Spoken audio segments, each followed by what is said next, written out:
The 77-year-old singer was greeted by supporters' cheers and refrains of his hit song "Congratulations" as he left the court with his legal team.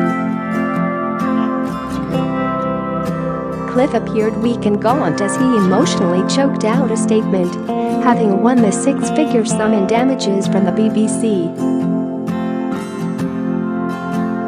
He was choked with emotion as he admitted it was going to take a little while and that he was too emotional to talk, adding, "I hope you'll forgive me." His lawyer Gideon Benaim said the singer never expected after 60 years in the public eye to have his privacy and reputation tarnished in such a way. The BBC refused to apologise and insisted it had run a public interest story, Mr Benaim added.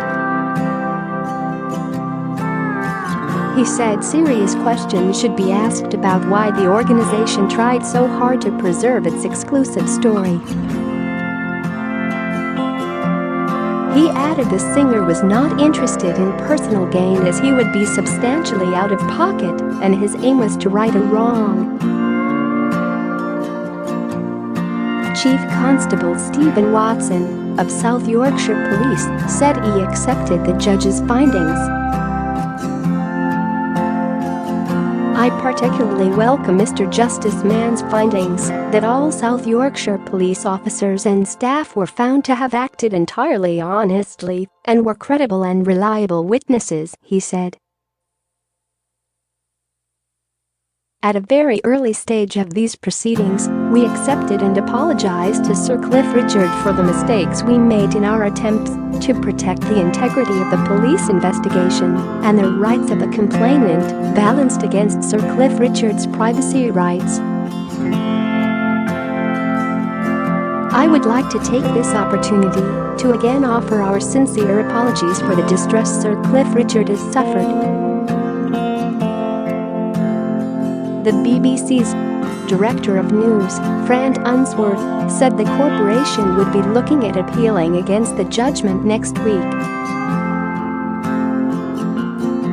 "We are sorry for the distress that Sir Cliff has been through. We understand the very serious impact that this has had on him," she said. "We have thought long and hard about how we covered this story. On reflection, there are things we would have done differently. However, the judge has ruled that the very naming of Sir Cliff was unlawful. So even had the BBC not used helicopter shots or ran the story with less prominence, the judge would still have found that the story was unlawful, despite ruling that what we broadcast about the search was accurate. This judgment creates new case law and represents a dramatic shift against press freedom and the long-standing ability of journalists to report on police investigations, which in some cases has led to further complainants coming forward. This impacts not just the BBC, but every media organization. This isn't just about reporting on individuals. It means police investigations and searches of people's homes could go unreported and unscrutinized. It will make it harder to scrutinize the conduct of the police, and we fear it will undermine the wider principle of the public's right to know. It will put decision-making in the hands of the police. We don't believe this is compatible with liberty and press freedoms, something that has been at the heart of this country for generations. For all of these reasons, there is a significant principle at stake. That is why the BBC is looking at an appeal."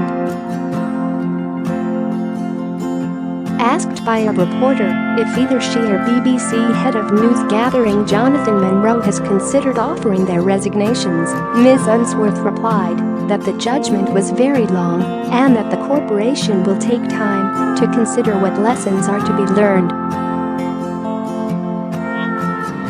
She added that she believed every member of BBC staff involved with the story about the raid on Sir Cliff's home had acted in good faith.